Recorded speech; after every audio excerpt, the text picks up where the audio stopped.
It cannot be denied that dragons are fierce beasts. Animal instinct and sorcery pounds within their blood, a feature that has enabled them to claw their way to the very top of the food chain.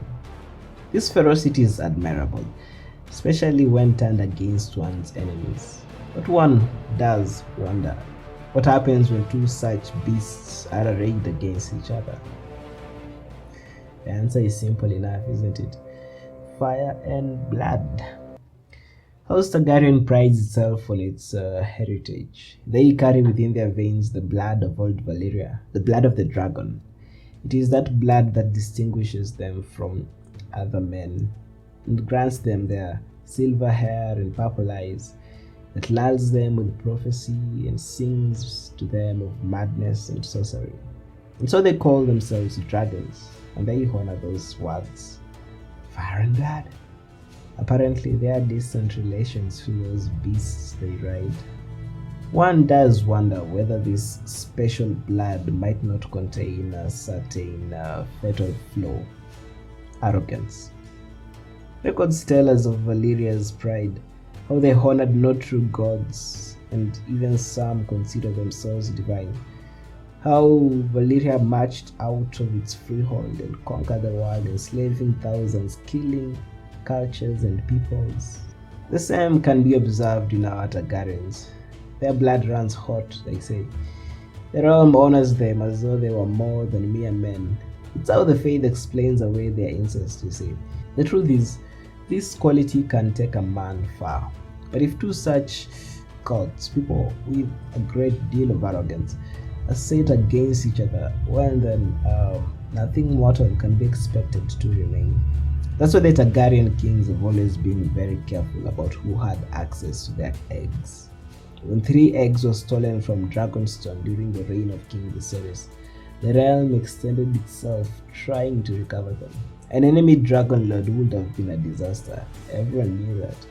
It's ironic that a mere generation later, these same concerns were disregarded as 2 warring Targaryen factions started a bloody civil war.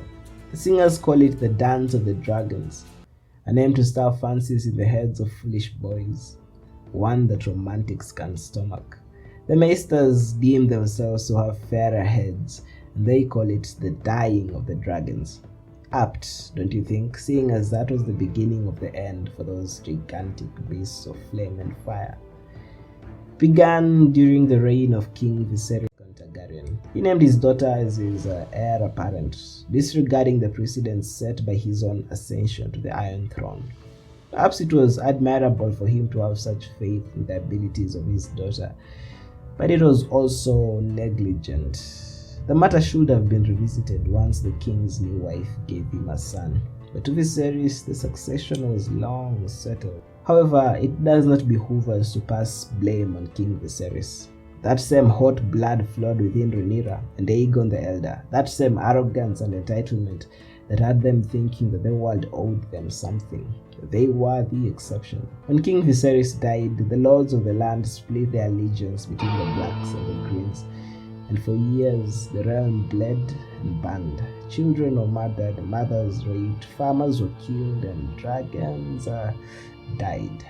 And when at last this orgy of bloodletting came to an end, none remained save 2 very disturbed children, the sole survivors of those opposing parties.